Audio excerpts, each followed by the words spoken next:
Hi friends, എൻ്റെ കുഞ്ഞു താമര ലോകത്തേക്ക് എല്ലാവർക്കും വീണ്ടും സ്വാഗതം.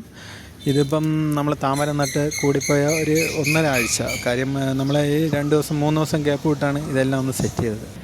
ആദ്യം കണ്ടത് നമ്മൾ അമേരിക്കൻ മേലിയാണ്. അത് കൂടിപ്പോയി 2 ആഴ്ച മതി നമ്മൾ ബഡ് വരാൻ വേണ്ടി. ബാക്കിയുള്ള എല്ലാം ഇതായി കാണുന്നത് പോലെ കുഞ്ഞു കുഞ്ഞു ഇലകളും എല്ലാമായിട്ട് സെറ്റായി വന്നിരിക്കുകയാണ്.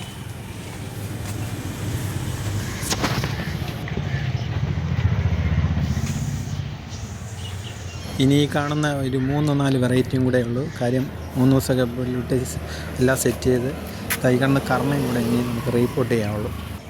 നല്ല കുഞ്ഞു കുഞ്ഞു ഇലകളും നമ്മൾ ഈ അസോള ഇടുന്നത് ഞാൻ മുൻപ് പറഞ്ഞായിരുന്നു. നമ്മൾ കൊതുകിൻ്റെ ശല്യത്തിൽ നിന്നും രക്ഷയിടാനും പായൽ ഒത്തിരി വരാതിരിക്കാനുമാണ്. പിന്നെ ഈ കാണുന്ന സ്റ്റാൻഡിൻ ലീഫിലാണ് നമ്മൾ ബഡ് വരുന്നത്. മറ്റേ ഫ്ലോട്ടിൻ ലീഫിൽ ഇതായി കാണുന്ന സ്റ്റാൻഡ് ലീഫ് എല്ലാത്തിലും ബഡ് വരില്ല. പിന്നെ നമ്മൾ ഫ്ലോട്ടിൻ ലീഫുണ്ട്, നമ്മൾ ഈ വെള്ളത്തിൻ്റെ പുറത്തേക്ക് നടക്കില്ല, അതിലിങ്ങനെ ബഡ് വരാറില്ല. മറ്റേ ഹെൽത്തി ഇതായിട്ട് ഇരിക്കുന്നില്ലേ സ്റ്റാൻഡ് ലീഫ്, ആ കാണുന്നതിൽ ഇപ്പോഴേ ചെറിയ ചെറിയ ജീവികളുടെ പ്രശ്നമുണ്ട്.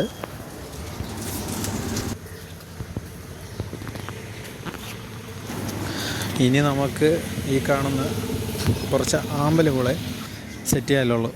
അതിനി പതിയെന്നെങ്കിലും ക്ലിയർ ചെയ്യണം. നമ്മൾ അമേരിക്കൻ മേലിയ കുഞ്ഞിലെ തന്നെ ബഡുകൾ. ഇത് വലിയ ഫ്ലവറൊന്നും ആവില്ല, ഇത് കുഞ്ഞിതായിരിക്കും കാണാൻ. അത് നമ്മൾ ഇനി ഇടുന്ന വീഡിയോയിൽ അത് കാണിക്കാം ഞാൻ.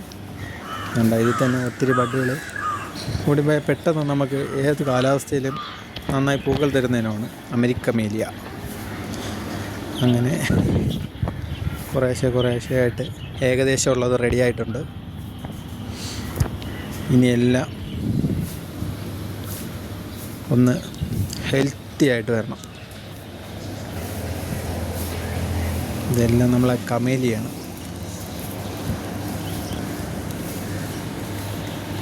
നമ്മളീ നട്ടതിൽ ബുച്ചയും തമയും ഇതൊക്കെ നല്ല പെട്ടെന്ന് വളരുന്ന ഇനങ്ങളാണ്.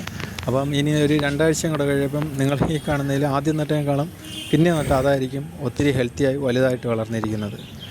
അപ്പോൾ അടുത്തിടുന്ന വീഡിയോയിൽ ഇതെല്ലാം നന്നായി വളർന്നു നിൽക്കുന്നത് നമുക്ക് കാണാം. അപ്പോൾ അടുത്ത വീഡിയോയുമായിട്ട് നമുക്ക് വീണ്ടും കാണാം. എല്ലാവർക്കും ബൈ.